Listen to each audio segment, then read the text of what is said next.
and executed. Mm-hmm. And I'm sure the shooting took fucking forever. Maybe on set wasn't much different than being on set with Happy Together or Right. some of the other Wong films, but you really feel his steady hand with this. He doesn't have no room to breathe, right? He doesn't give you a character monologue carrying you through the film. He has enough faith in the actions and dialogues that he's written for these characters, and that progression and those emotions carrying us through the film. And I think that is a mark of a director who is very confident and very sure of exactly what he wants in the final edit. That is why I say this is the most focused Wong has been in his career and maybe will ever be. Like, this is sort of peak quality right here. And Tony and Maggie, like, Oh my God. we will keep on going, but yeah, Tony and Maggie. Everything that Tony and Maggie are not doing. Not doing. Oh, man. She even cries with restraint. It's crazy. And Tony's little brow furrows. I know we're going to be talking more about them, but like, the way his brow moves, what he can do with his forehead. Forehead game out of this world. What can I say? This guy gives good forehead. So what do you think of the film? In the mood for hit? No. Sorry. I had to go there. Anyway. No! Children wailing in the background. I've been wondering when it would be my turn to be the villain of the pod. Oh, yeah. I'm ready. And I totally agree that In the Mood for Love is really superbly crafted and undeniable, unimpeachable. There are so many moments and choices that feel both composed and purposeful, but also fresh and innovative. As an example, the moments when Mr. Chow and Mrs. Chan are sitting across the table from each other in the diner, and there's this quick pan that goes from behind their heads over to their faces in profile. These moments that feel fresh and they have a pulse and they breathe very shallowly. I suppose what I'm trying to say is that In the Mood for Love is a movie that's filled with moments that really take a small breath out of you and a little gasp. And even as I'm talking about it, I see all these moments. I see the stairs in slow motion going to get the noodles, these shots that just float, the way that time doesn't jump between shots, but it just sort of slips. It's very graceful. It's like a slow dance. At the same time, on this viewing, I felt it to be a little bit more blank than I wanted it to be. I miss some of the energy of those prior two movies that we are talking about, where it's giving you a lot, but still leaving you a lot of room to fill in your own personal significance. I feel like I'm being given a little bit less in this movie, and it's more vacuous, which allows you a lot of room to step in, but I guess just at this point in my life, I'm responding more to Happy Together, which is giving you a lot of energy and still leaving room for that personal significance. I will also say that this is the 2020 update that I am the most disappointed in, or feel like it's a new movie entirely. And that is purely because the Reds have been taken out into the backyard and shot. Things look very green, and that actually makes it feel like a different movie to me. Oh, it is so green. It was so green. I am disappointed in that. And the contrast is hiked up a lot. Oh, really? I feel like you could really tell the highlights and the shadows on the face much more strongly in this color edit than in the previous one. Do you like that? I think it adds a little bit. And I think that's one of the things that I'm like, oh, I sort of like this. But throwing everything in like that green really was a little off-putting. Or like I had to recalibrate myself to the film because exactly In the Mood for Love is so known for its reds. Yeah. Especially you can really tell in all like the cheongsams that Maggie wears. Quite a few of them do feel drowned out of color sometimes. I know, it's so disappointing. And it's quite unfortunate. It is quite unfortunate. Yeah. But nothing comes close to the Fallen Angels cropping. Oh, man. Ben, how did you feel on this reviewing? In terms of the restoration stuff, once again, I didn't notice and I didn't really care. I'm firmly on this hill that I will lose on and I will die on. Hey, it's okay, because Wong Kar-wai will be there right next to you. Yeah, I'm with this man. But it's not really that I'm with him on the changes, and I can understand why people prefer the lusher reds and colors. But it really doesn't change how the movie makes me feel. Yeah. In the grand scheme of things, because here we're basically looking at like the values of saturation, and that's not what film is to me. How red the red is doesn't affect how I feel about this relationship between Mrs. Chan and Mr. Chow. Like, that's kind of where I'm coming from. Yeah. In terms of how the movie makes me feel, this is essentially my favorite film of all time right now. I love how with one director, we are able to get One director. both of us, like, knock out both of our favorite movies of all time. And Happy Together is like a top 10 for me, Yeah. easily. Yeah. This man's a hitter. He hits. That's 3 separate movies we've covered, guys. That's 3 different movies. I think part of it is also maybe nostalgia in a weird way for this film. It's one of the early big art house films I saw that I really liked. And I'm sure if I wanted to make an argument for it, I could find another film that I could say, oh, you know, this is my top film. I'm sure I could find another film. But I just have such a strong feeling for this film because of what I think is an untouchable craft that is just impossible to ignore. Possible to ignore. Yeah. Nice. And I think what you were talking about access, I guess, with the characters, Eli, compared to Happy Together and Chunking, and I think for this one, there's no voiceover. That's true. Everything is played out through face, so everything becomes buried. Whereas Wong in previous films has always relied on voiceover to give the interior life of the characters life and to give you access to it. But here he has thrown that device away. And I think he has succeeded without that crutch. Because of the use of cinematography, music, and masterful acting from Tony and Maggie. I love this film because of the depths of feeling it can conjure in a viewer in a way that is like alchemy, in a way that is very difficult to pin down. And I feel like we say this a lot with Wong, but it's just true because his methods are unconventional, which is why the films that he comes up with are unconventional, but they work because Wong knows what works.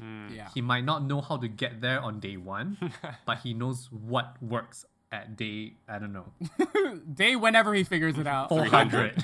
Yeah, that's my relationship with In the Mood for Love. And full disclaimer being the person who kind of structured that thesis around trying to rip off In the Mood for Love in some sense. So No, not rip off. that's how much I liked it. It just shows the amount of respect you have towards Wong Kar-wai. Yes, that's my respect. But also, I kind of learned through that it is very difficult to emulate because you need the time that Wong has to make this film to make it the way that it is. You can't really, in the context of a student film, try to create something within a constricted shoot schedule that you can try and write because he's not writing his films. Yeah, it's true. So let me use this as a segue into some context about the production of this film. Ooh, smooth segue. Ooh. This film went through a 15-month production process. Oh my god. Okay? 15 months. And here on our last episode, we're talking about how after Happy Together, he was like, oh, I'm not going to do that again. This is a 15-month process, which is on and off shoots. So it's not that they shot for 15 months straight. Maggie was living in Paris. Tony was probably living in Hong Kong. And they shot this film in Bangkok, most of it, and some of it in Hong Kong. And they were shooting this film semi-concurrently also with its informal sequel 2046 at the same time, which was like semi-scripted on the fly as well with In the Mood for Love. I'm not really sure how those production timelines intersect, but that's what I'm reading. So these were all kind of ideated at the same time, these two stories. But this project started in many different forms. In its infancy, it was supposed to be a kind of anthology film similar to Chungking, where it was supposed to be 3 stories centered around food, and essentially, Wong ran away with one of the stories, which was centered on Maggie and Tony as 2 characters who like to eat noodles together in a store. In the Food for Love. Yeah. So that's where it started. And then he obviously took that and just went in a completely different direction. You'll see production stills of Tony with a suave mustache that you'll never see in this final cut of the film. Whoa. Yeah, it says in the Wong Kar-wai Stephen Teo book that he did like shoot In the Mood for Love over the 15-month period, and then towards the end of that 15-month period he also started shooting scenes for 2046, Right. but continued shooting 2046 after In the Mood for Love was finished. Well, let me tell you something I just learned like an hour ago watching this very, very cute conference thing at the Toronto International Film Festival with Tony and Maggie for this film. This film premiered at Cannes 1 week after it wrapped its final reshoot. Oh my goodness. This film wrapped 4 different times because they would wrap and then they would call them back over and over again to shoot reshoots to help stitch scenes together. Because Wong was figuring out on the fly. He came in with no script. He just had a sense of what kind of film he was trying to make. And then in the first, I think, 6 to 9 months, he was essentially writing the script with Tony and Maggie through filming scenes that he thought of, and then those scenes would inspire him to write other scenes, and then he would just do this for as long as it would take for him to finally find out what shape this film wanted to be. And they finished editing the night before it premiered at Cannes. And which thus started a tradition with Wong finishing his films days before its Cannes premiere, which with 2046 and the Grandmaster. And the Grandmaster even getting a recut after its Cannes premiere. I don't think any other filmmaker on the planet works like this and is allowed to work like this, honestly. No. I mean, clearly with the success of this film, Wong knows how to make this work. And I mean, he also mentioned that the fact that Cannes gave him a deadline, which is the premiere, helped him finish the film because he could have been editing forever because they shot 30 times the length of the film. 30 times? Yeah. Anyway, the cinematographer was replaced twice. So at first it was Christopher Doyle, then we also have Mark Lee Ping Bing, and also we have Kwan Peng Leung stepping in. So it's 3 different cinematographers coming in because it just took so long that they had to be replaced. And now we don't know who shot what, honestly. And they're all just given kind of equal billing. It really does feel like a Mark Lee Ping Bin movie, though. I feel that way too. Much more than any of Wong's other films. The slow camera moves, the lateral movements that Mark Lee Ping Bin uses in a lot of his films with Ho Xiaoshen is utilized a lot in The Mood for Love. Like, you just look at Flowers of Shanghai, you can really see like a very quick correlation between how that film moves its camera and how In the Mood for Love also moves its camera. I guess in my head, I would attribute a lot of the look of this film to Mark. I have that same feeling, but watching the kind of BTS stuff, I don't know whether I think that's true, because there's a key lateral movement scene when they're play acting and it goes past a bunch of prison bars, and there is a BTS shot of Christopher Chris Doyle Doyle, right? talking It's about Chris. it. Yeah. And also apparently Wong had to shape what Mark Lee was doing more because he had to bring him into his universe, you know, the Wong Kar-wai mind. So he was apparently, allegedly, more hands-on with giving Mark directions in terms of what he wanted. Right. But this is all kind of speculation. It doesn't really matter. Film looks good. Yeah.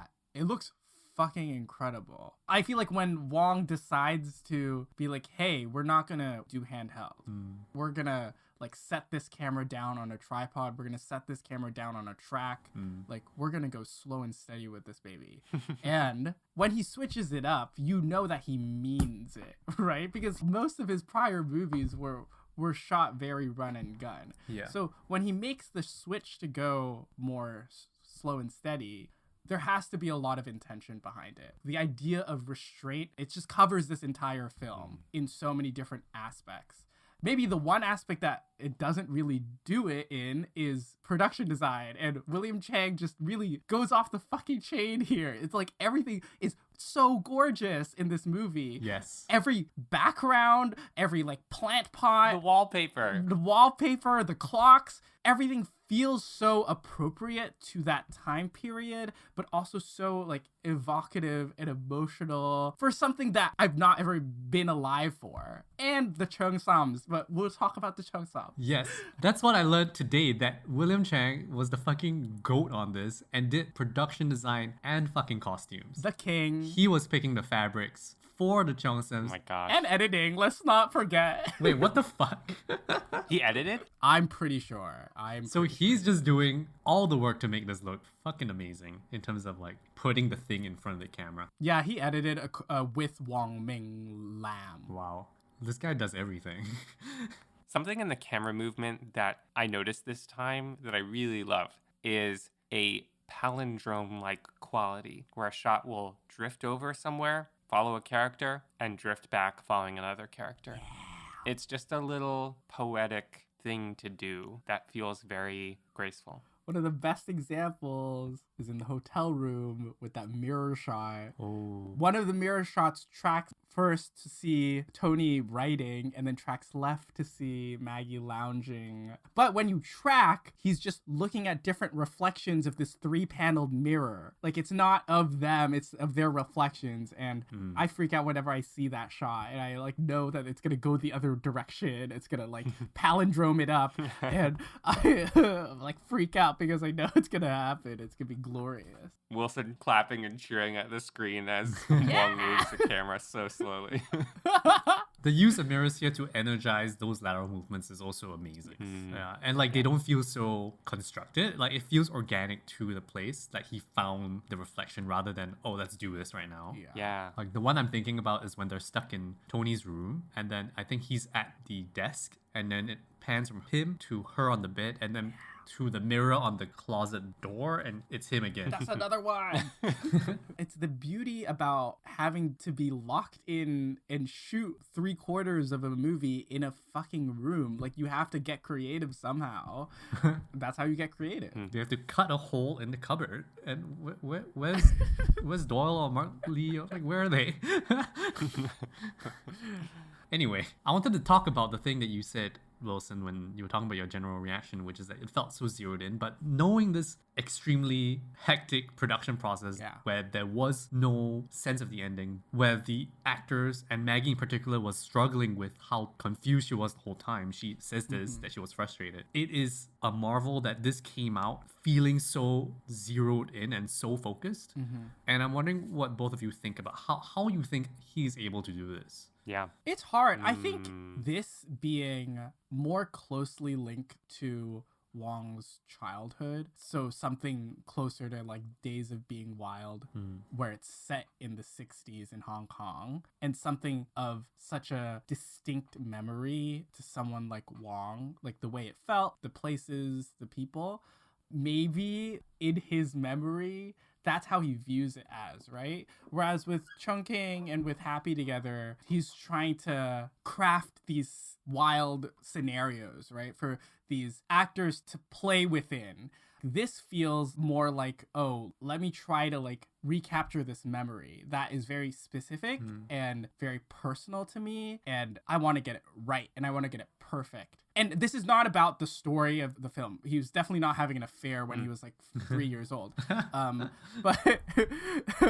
But it's capturing the time and capturing the place. And I think that is already so important to Wong making movies, is time and place. Like, story is important, but for Wong, he really holds these all in high priority next to each other. I think when he's very sure about something, and that something being this story between Tony and Maggie, you can sort of tell how he like veers off. He cuts off the 2 other stories in this trilogy that he's making because he's very sold on this. And yes, he's trying to like shoot in a lot of directions like he does with his other films, but this, he's trying to achieve one thing. Like the process is very similar, but his intention is very different with this movie. Like he has one intention and he's exactly going in 100 directions, but it's all circling back to the same objective, whereas something like Chungking might feel a bit more freewheeling where you're not sure where it's going to go. But this one, because it has that almost a tragic shape, like a classic tragedy shape, where things will come back on themselves and you will feel sad. That's kind of like a very rough idea of what a tragic shape looks like. So it feels so concise in terms of like what he's trying to achieve. And I like what you were talking about with space, because in this film, there are only so many different locations, despite a film taking 15 freaking months to shoot.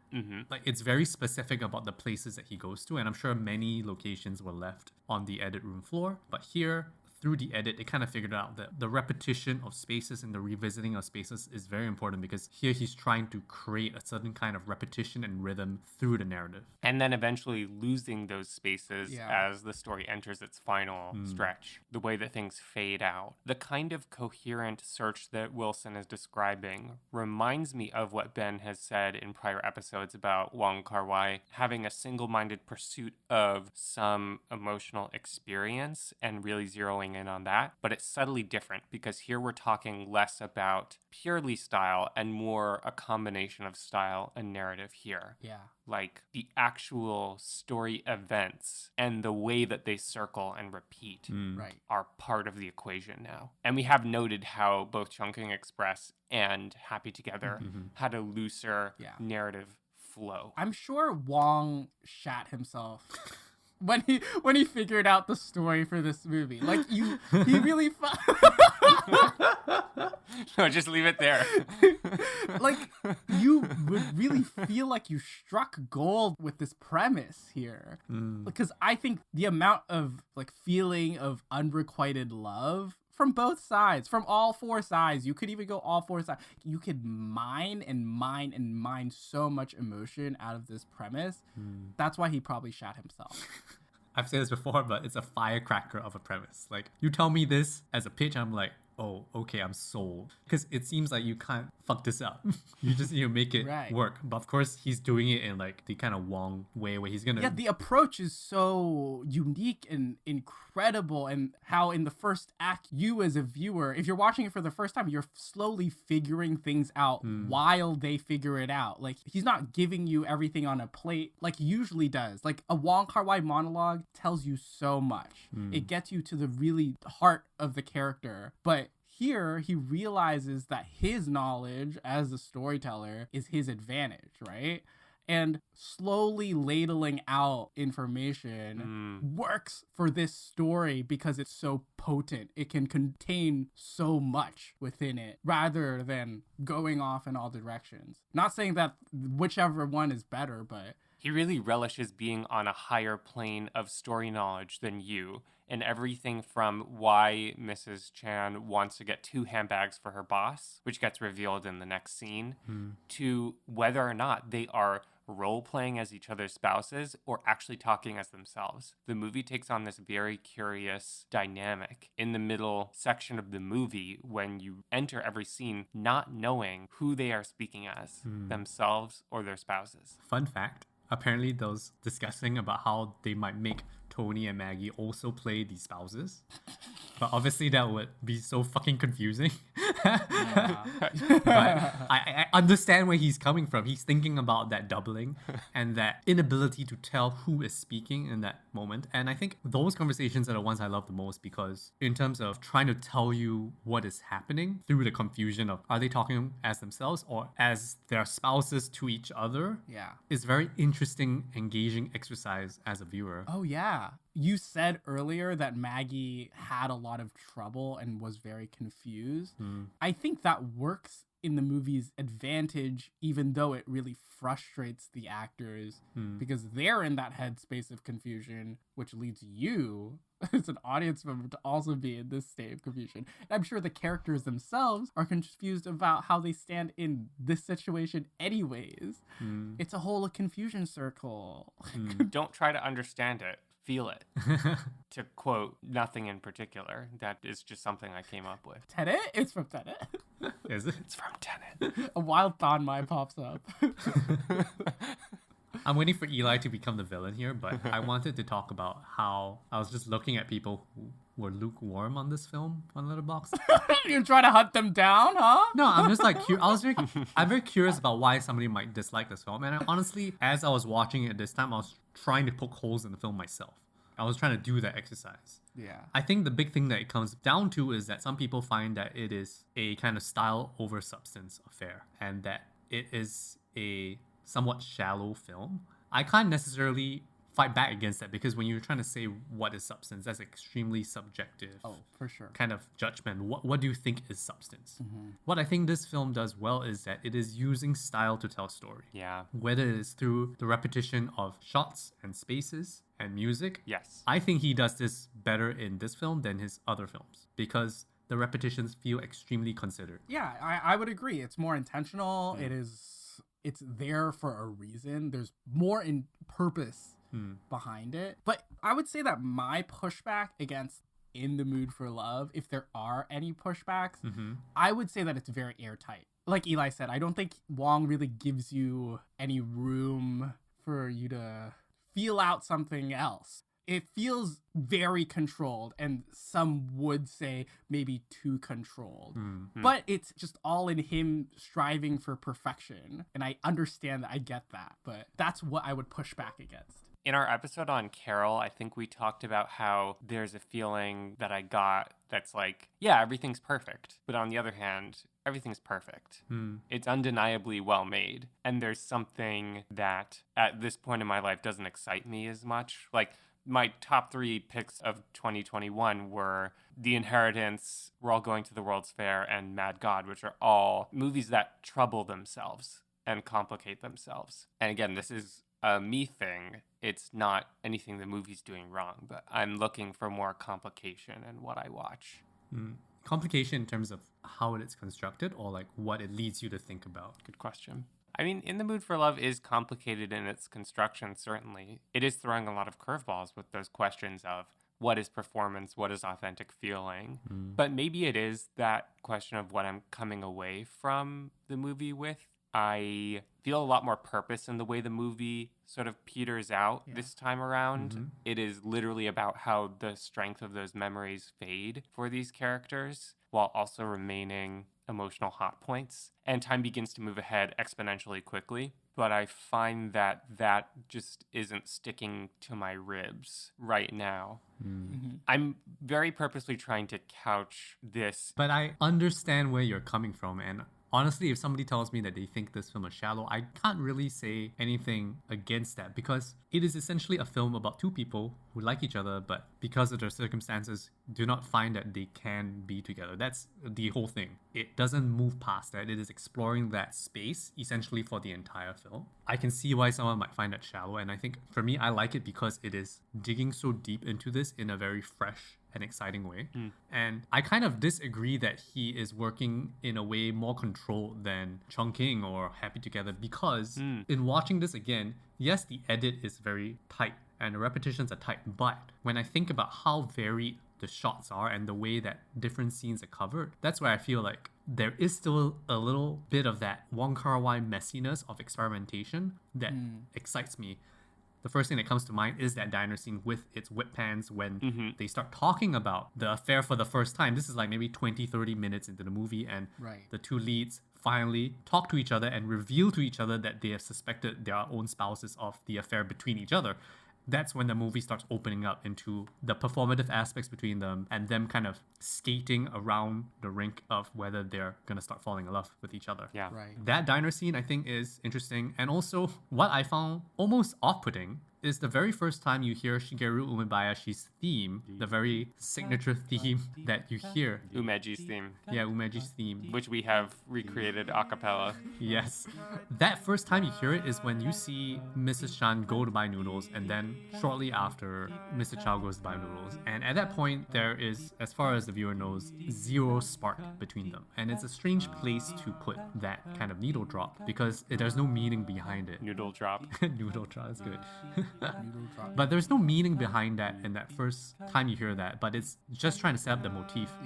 He uses it a bunch of times, and it's only maybe, I think, the 3rd or 4th time that you hear it, it starts to cultivate meaning as a way to link them emotionally.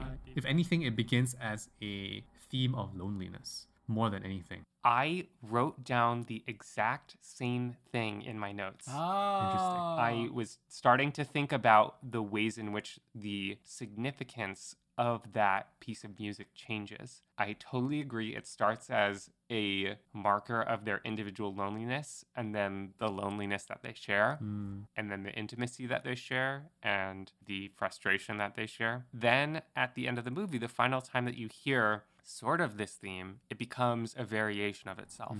It's when he's at Angkor Wat. It's like the memory has become distorted, but still contains a rawness. So I think these kinds of moments where like the calculated parts of In the Mood for Love kind of betray themselves, where it feels slightly more cobbled together than it seems, is where I'm like, yeah, this still feels organic. It is definitely organic and spontaneous. But I think the environment that it's like set in is the reason why it makes it feel so controlled. You have these set locations, you have these set characters, you barely see anyone aside from these two people. Whereas Happy Together, Chungking, they're sprawling. You have people on streets, you have more than like 6 speaking characters per like movie that have their own monologues and so much shit with them. It really just like brings so much to you. That's why this feels so different and controlled, because he's like really cutting out a lot of other elements that he usually has in his films. Right. The fragmentation of spaces is something that I wanted to return to because he's doing a couple of things, both visually and sonically, that are making spaces feel both a little claustrophobic and expansive in the ways that they're representing what the characters are feeling and taking those feelings out of them and putting them onto the screen. One way is frame obstruction. There are usually walls in the way, and there's moments when frame obstruction is removed, feels like, whoa. There's a moment towards the end when Mrs. Chan is watching her landlords play mahjong, and we're seeing it from where we usually are, behind the door frame, and the camera pushes into the room, and it's like that moment in Mommy when the aspect ratio widens out, and it's like, boom, whoa.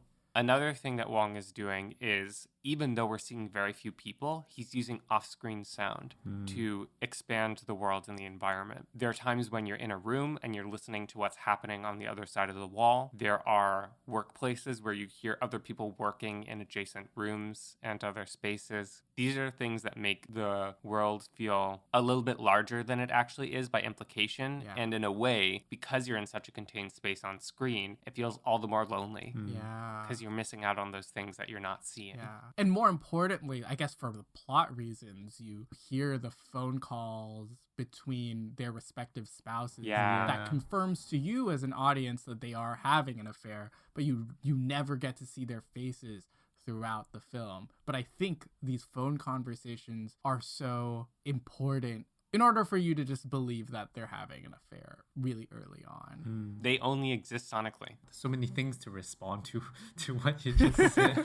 You know, I feel like I can talk about this one for like 3 hours. But anyway, the way that they frame spaces is such that you're very rarely seeing a room in its totality. Yes. You're either seeing it through a doorway, or scenes are just set in hallways rather than in actual rooms, which like I always forget, and I find it such an interesting choice because so many scenes happen in the door between the apartments. Right. And in the hallway that is within each apartment rather than in the rooms. The main rooms that you get access to, aside from the outside spaces, are the one time they get stuck in Mr. Chow's room and when they go to the hotel and write the novel together. That's like the only time you really get a biggest sense of space, which is also really interesting because those are the scenes where they're more intimately connected. And that's definitely not a coincidence. And it makes you feel that sense of they are moving through liminal spaces throughout the film, but then they find togetherness together in these two spaces in those two specific instances. I think that's a very palpable thing that you don't really need to explain, but the effect is there.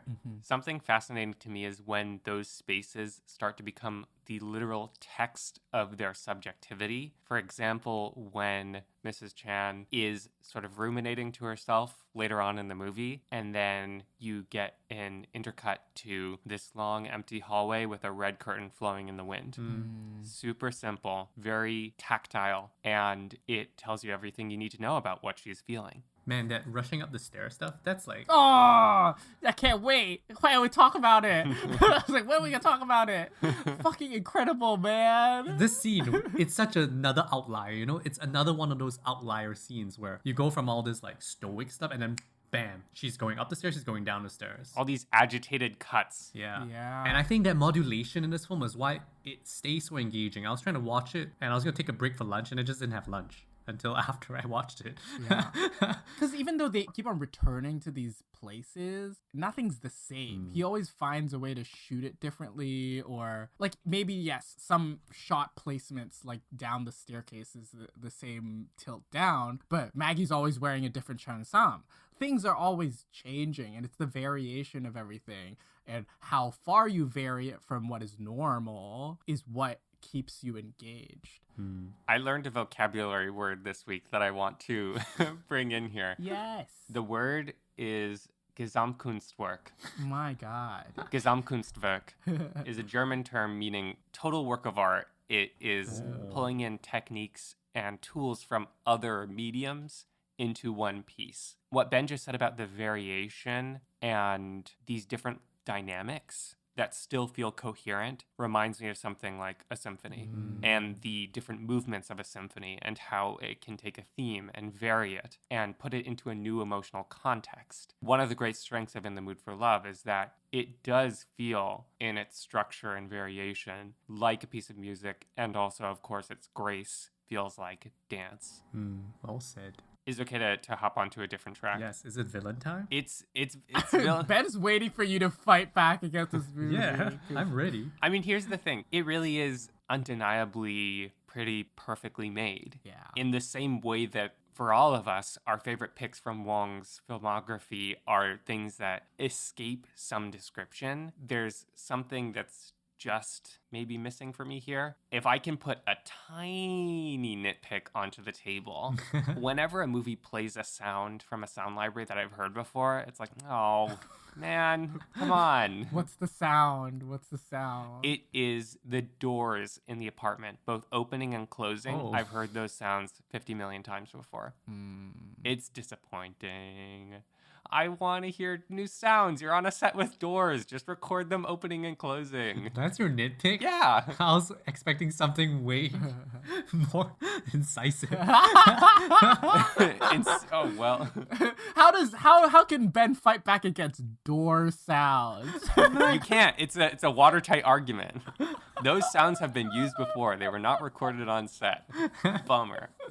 But I do mean it when I say that the things that aren't there for me are truly subjective. It's just not piercing me. I totally understand because I know the kind of films that excite you, Eli. And they're the ones that are things that unravel at the end. Yeah. When I look at your 2021 picks, you're looking for films that are, at the end of the film, hopefully causing your mind to go elsewhere. Whereas In the Mood for Love is a closed universe. It is like a elaborate timepiece. Right. Which is very fitting because you keep looking at this clock in this film. And I think In the Mood for Love is this immaculate timepiece. And I can see why some people are less excited by that, because once you kind of look at it, it's pretty, then that's kind of it. It's sort of a closed loop that is not really closed with 2046. Oh. True. True. But when you look at it on its own, it feels like that closed loop. Yes. Yeah.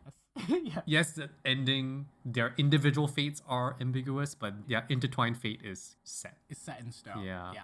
That they will never be together. And if you watch any of the alternate ending stuff or read about anything, you'll have the same conclusion that honestly, it only makes sense that they should never be together because the affair is only so powerful because they never do anything about it. Yeah. Right. The fantasy of the affair is better than the affair itself. Right. Ben, thank you for describing my taste.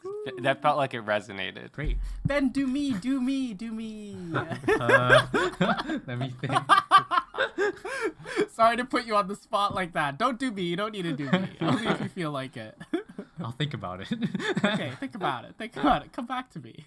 I would be remiss if we don't spend more time talking about Maggie's performance because this is the only film in this series in which she stars in. Oh. And I think she appears a little in 2046, if I'm not wrong. Very, very, very brief. Spoilers. I haven't seen it yet. But Tony is in all these fucking films. But Maggie's only in this one for our series. So let me just tell you about the one moment that got me in this one. Because I think the thing I was looking for when I went to rewatch it, I was like, is this film going to emotionally, viscerally get me again? Like, can it do that even though I know all the beats? Even though I know what's coming, even though I know what's the ending. And it does. And the moment in this one is when we see Mrs. Chan go back through the apartment, talking to Swen. You were going to say this moment. And she goes to the window and she just has a look. Oh, $1 million look. Yes, that's the moment. Fucking incredible. What she does in this movie is otherworldly. You think that Tony is the heavy hitter in this one, but no, it's Maggie. It's Maggie. She does so much of the carrying the emotional weight of having to deal with the realization that her husband is having an affair with Mr. Chow's wife. And then when they both catch feelings, she somehow bears the emotional brunt of a lot of it. Yeah. You really feel it so much from her side of things. And yes, the movie ends with him letting go and like speaking his secret into the whole, but my heart is still with Mrs. Chan through that very end. Like, I honestly don't care too much about what Mr. Chow does. Even though that's all the whole point of the next movie. The next film is all about him. This is another point where I'm a little disappointed in the movie because she does sort of drop off the map after she visits the old apartment, even in the sequence when Mr. Chow is in Singapore and maybe Mrs. Chan breaks into his room to take her slippers back. I read that as something of a projection on his part. I miss her subjectivity in the end. Yeah. I feel that. I'm thinking about how earlier Ben said that the style almost literally is the substance of their feelings. And everything that visual and sound are doing is embodying those feelings. Those moments when the actors step a little bit above the style to perform those feelings really slap me across the face. Yeah. I'm thinking of there's a shot when Tony is standing with his face right in front of the camera and he just sort of furrows his brow a little bit and moves his head a couple of ways, and it's so powerful with so little. Again, the forehead acting. And yeah, this moment when Maggie is back in the old apartment. I once heard something that it is always more emotionally powerful to watch an actor hold back tears rather than to cry. And that is like exhibit A to that. It's also really interesting when I think about Maggie's performance. There's an early scene when she's talking to Mr. Chow's wife. Oh, and it's just her close up. It's just her, and Oh, you can see it in her eyes as well. Oh, you see everything. You know she's thinking about all this stuff. And this is right before, like, something that takes you out a little bit where you hear the two spouses talk to each other and Mrs. Chow talks to the person she's cheating with. She says, it's your wife. Yeah. And like that's the scene right before. But somehow in that scene, she is able to convey that she is suspecting something, even though you have zero context right now at this point of what is going on. But the only thing that this film has kind of given you in the first few scenes is snippets of things that talk about cheating spouses. You have her boss who's cheating and she's helping out, and this talk about the handbags, which is kind of unrelated at that point in time. And this shot, this close-up, does all the work. Talking about restraint, I find it really interesting that the kind of big cry scene that happens at the end when they rehearse their breakup that hits Mrs. Chan really hard. I find that one really interesting because I would expect myself to feel like, oh, you know, this is maybe too much. Like this film has gone so restrained this whole time and now you have this big cry scene, but it works really well because it is the well breaking. It is right there. And also it is this strange scene where the breakup happens and then it loops back on itself and then they're talking again. So the breakup is fake, rehearsed, and they're kind of coming together again. And it creates such a strange emotional beat in which they then leave together. So it's like watching two people break up and then seeing them leave together to question mark, maybe consummate affair, left completely ambiguous. That really works for me. So I think that is kind of like coupling the work of Maggie and as well as the kind of narrative rhythm of this scene. That's sort of like a standout scene for me as well. Also because you have established a pattern prior in the film of them rehearsing as their respective spouses who you're getting cheated on with. they're acting as them, right? Except for that time where Maggie's trying to get the truth out of her husband and she's trying to practice. And that's also a pretty great scene. Yeah. But this last one is where they both play themselves. Instead of being like, what do I think this guy will say? You're just being like, I'm just going to say what I'm going to say now. And we'll just see how it goes. And that's why setting up this idea of them playing roles and acting out previously is so important to get that last one in, because before you're sort of like, this is fun. We're above the story here. Like they feel like they're in control. Right. But then when you get to this last moment where this is a decision that they have to make for themselves right then, basically right then, the weight is crushing. That's why Maggie breaks. All these different role-playing scenes clicked so much more for me this time when I saw that last scene, and I was like, oh, he's building it up here for it to just come crashing down at this moment. Like, it's all planned. Maybe not planned. Planned in the edit. A question that's occurring to me is, why do these characters undergo role play with each other? I have some ideas, but I'm curious to hear what you guys think. Kinky. Emotional role play. Emotional. Still kinky. I mean, I like that they don't really kind of talk about why they start doing it. I think most people kind of understand that they're just trying to understand why their spouses would cheat on them. Right. Some readings of this, I think, are about people feeling that the reason they don't get together is because they still feel so rejected and thrown away by their respective spouses that they still want back in on those relationships. Right. Although I never really think about the other spouses when I watch this film. I'm just like, yeah, you two just need to smooch. Yeah. I was thinking about it this time. I was thinking that they should be extremely, extremely, extremely hot. That's all I was thinking. That's all. I thought you were going somewhere else with this, but okay. They needed to be very, very hot in order to get Tony and Maggie in the first place, and then to feel comfortable enough to cheat on Tony and Maggie. Oh my god. So I'm just like, they have to be how do you be more gorgeous than That's Tony why you cannot and see Maggie? them. Yeah. That's why they cannot be seen. That's like a very big reason they're like, I cannot cast anyone of that level. Yeah. Except for maybe Tony and Maggie. Yeah. Exactly. My thinking is two things. One is what Ben has said, that they are trying to gain more of an understanding of the interiority of their respective spouses. And the magnificent thing about the final role play where they are practicing their breakup is that it becomes about them trying to understand each other and sort of failing. The other thing is it's a bit of a defense mechanism where they are trying to gain access to an emotion or a memory that they, in the first instance, can't have access to. And when they're practicing their breakup, it's like they're trying to get a memory of something that's going to hurt their feelings before it happens to cushion the blow. Right. I just think about the ways in which time moves in this movie through the role play. Yes. And this looping back of an event that both hasn't happened yet and is happening now. I suppose that could be where some of the wrinkles I'm looking for may lie. Yeah, that maybe is the kind of argument against feeling like it's a closed loop kind of film, where because it's so intently investigating this one kind of scenario from all sides, that if you really want to dig into it, you can. And I think it conjures a very complex emotional landscape, even if the kind of main emotion is about love and yearning and desire. Right. That emotional landscape is quite broad within those terms. For me, the role playing fits that category of what I really love about Wong's movies is where you have people doing weird things. Yeah.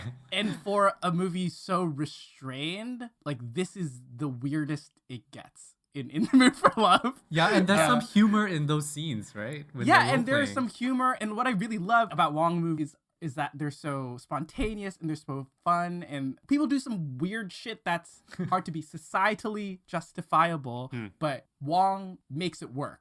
We talked about this in the Chungking Express episode a lot, but I think this is sort of a much milder version of them doing a weird thing and Wong being able to justify it just by directing the scene well and conveying those emotions clearly to you as a viewer and making you understand where they're coming from. For me, it does add a lot of humor and a lot of lightness to the film, which I feel like is there a lot in Wong's earlier stuff, but this is a very sad movie. Yeah. Like even more sad than Happy Together, which is also very, very sad, but I think peaks and troughs sadness and happiness. On the behavior side, I'm seeing another thread to his other movies, which is characters in moments of duress refusing obstinately to acknowledge emotion, which sometimes comes across as himboism in prior characters. So Cop 633, Cop 663, I still can't get it right, saying that his apartment is crying. It's Chun Chen not recognizing that Tony Leung was crying into the tape recorder. And here, it's Tony Leung saying, why are you crying? It's just a rehearsal. It's always the guys. And it's usually Tony Leung. But I think in this scene, him saying that is a little stupid. No, he's definitely trying to comfort her though. But if you look at the shot of him, he has this 1,000-yard stare when he's comforting her. He knows it's done. He's dead.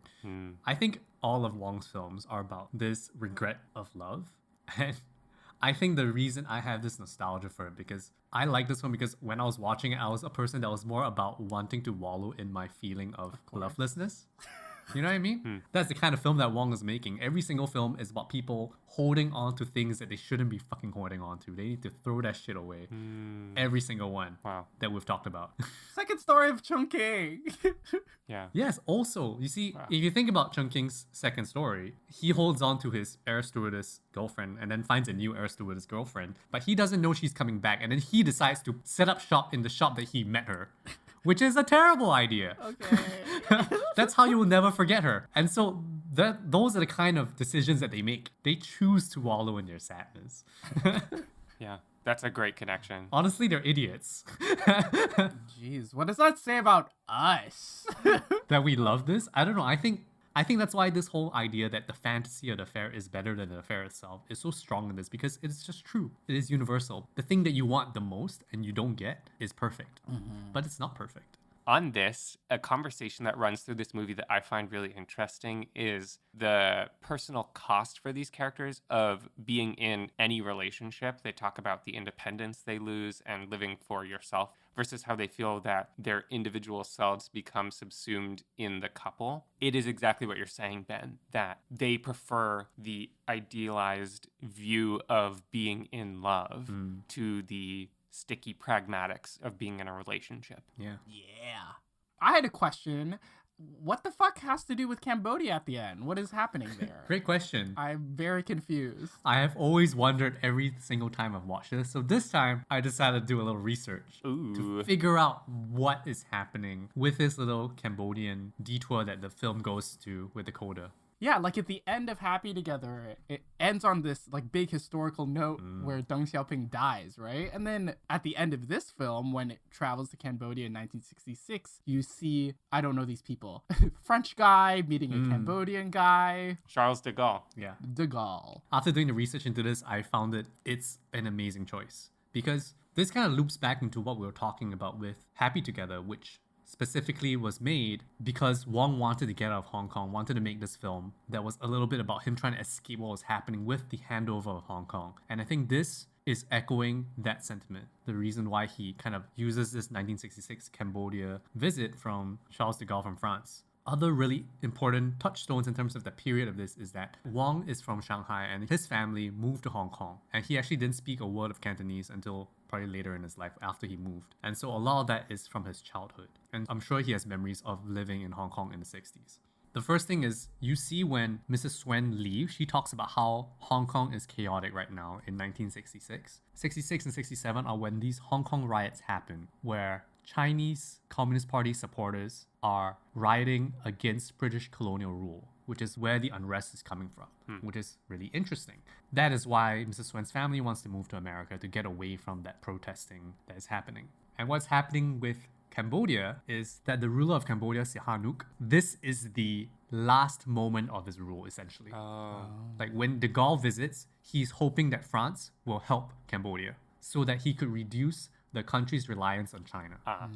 This moment is when everything goes downhill. And I think that echoes what happens with the central couple. But I think there is an allegory here that echoes Wong's feelings about what is happening in Hong Kong when he makes this film. Yes. And I found some interesting parallels looking into what's happening in Cambodia in 1966 because essentially Sihanouk of Cambodia had to rely on China because he couldn't get this help from France that he was desperately hoping for is an interesting parallel. What happens after this is essentially what leads into the Khmer Rouge rule and the Cambodian genocide. Yeah. It's an interesting event that he's tapping on that doesn't necessarily point to the most chaotic thing that he could be pointing to. He could be using the chaos of Cambodia, but rather he uses the moment before the chaos to mark what is going to happen to the couple and also kind of to Hong Kong. Yeah. When we talk next episode about 2046, I think the allegory is not hidden behind a lot of shadows anymore. Okay. Everything becomes very political.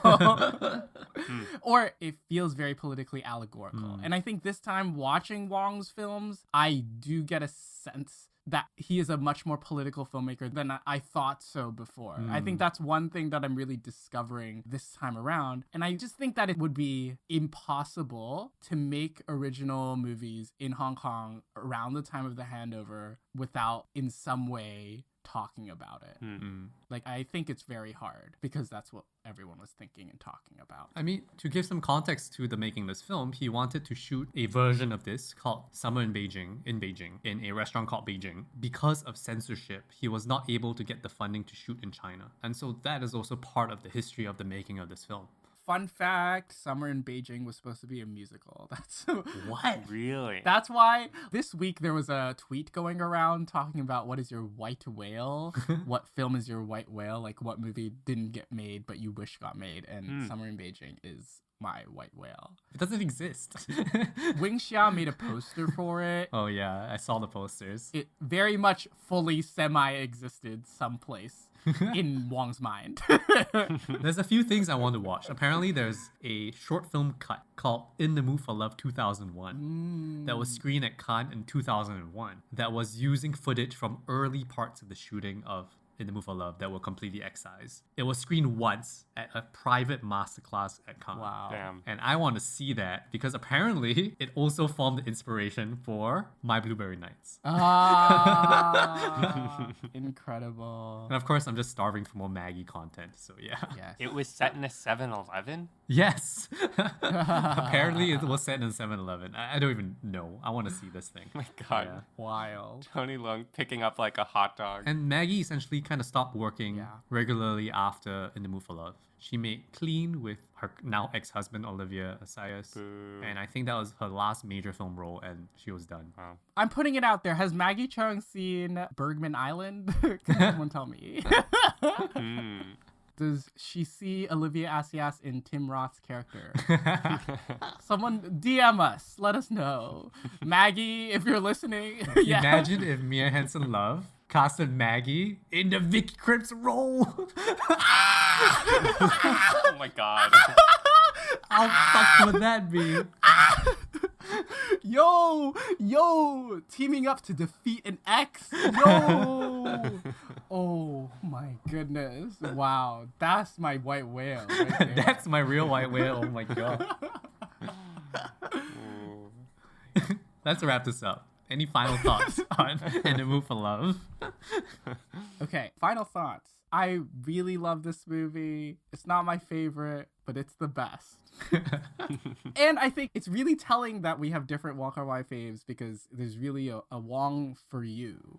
Yeah. With such a limited filmography, it's really incredible that he just has bangers all around that you can discover on your own. And I know I was positioning myself as the villain, but even when it's not your favorite one, there's still so much to admire and respond to and feel about. We'll see next week, guys. Ooh. 2046 is sort of like Ashes of Time in some ways. boy. In some ways. No. Fun fact, I tried to rewatch Ashes of Time and it quit again 20 minutes in, but just putting that out there. So maybe there's not a Wong for every. No, I mean, or- there's one Wong for you at least. At least Yes, one. at least one. Maybe it's my Wong. Blueberry Nights, which I still have not seen. But But I'm excited to talk next week because I'm excited if you guys had differing opinions on the movie. Mm. okay, I'm gonna have the last word on this film that we're talking about today. And I still think undeniable masterpiece. That's it, I'm done. Nice. That's my final thought. I can try and unseat it as my top film of all time, but what's the point? What's the point? Don't try. It's too good. It's too good. Yeah. Thank you for listening to this episode of Deep Cut. Please rate and review because that helps us keep making the show. Be sure to subscribe to us wherever you listen to podcasts so you know when our next episode drops. Keep up with Deep Cut on Twitter and Instagram at Deep Cut Pod, and join us to talk about movies on our Discord server, to which you'll find a link in the description. Thank you to Justina Yam for our beautiful artwork. I'm Wilson. I'm Ben. I'm Eli. Take care, and we're looking forward to talking about more movies with you next time. Send noodles. Nice. Deep, deep cut, deep cut, deep, deep cut, deep cut, deep, deep cut, deep cut, deep cut, deep cut, deep, deep cut, deep cut, deep cut, deep cut, deep, deep cut, deep cut, deep cut, deep cut, deep cut, deep cut, deep cut, deep cut, deep, deep cut, deep cut, deep cut, deep, deep cut, deep cut, Deep cut. Do you really know your wife? My wife. What? Your wife. Sorry.